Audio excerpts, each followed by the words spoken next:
From cyber threats to a spike in violent hate crimes and a concerning flow of fentanyl across our borders, the FBI is dealing with ever-evolving threats to national security.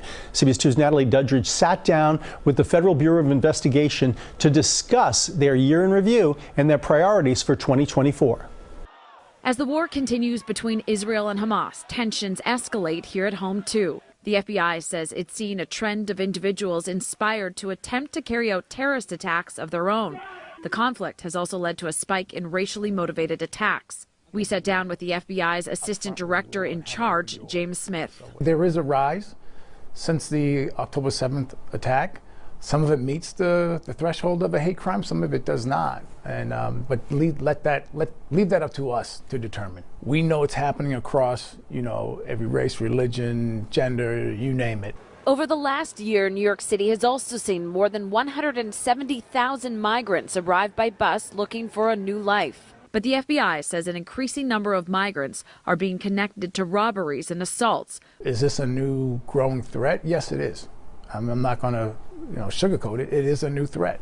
Are we going to address it? Yes, we will. We will partner with, or we are partnering with NYPD and some of the other federal agencies, and we are going to address this new threat. What's the best way to address it? Do we use federal laws to go after these criminals, or is it best using the state laws to go after these criminals? Another concern at our borders, the illegal flow of fentanyl. How is the fentanyl coming into our communities? Who's responsible for that? Whether it be from the precursors coming from China, or if it's going to be basically the true product coming from Mexico. There's ways that these organizations are trying to, we'll say, mask their chemicals on the way it's going down to Mexico to be processed into true fentanyl drug, and it comes back into the States. But it's all being transported, smuggled into the country, the same methods as cocaine, heroin, and other drugs. The FBI is also monitoring complex threats posed by artificial intelligence. AI is going to be really good. It's awesome, but it's really scary. We haven't really wrapped our hands around it to actually put boundaries of rules and laws and how we're going to regulate.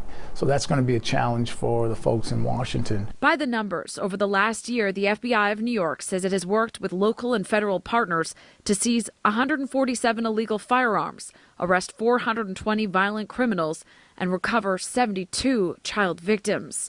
Agents say it's just a fraction of the work accomplished over the last year. In Lower Manhattan, Natalie Duddridge, CBS 2 News.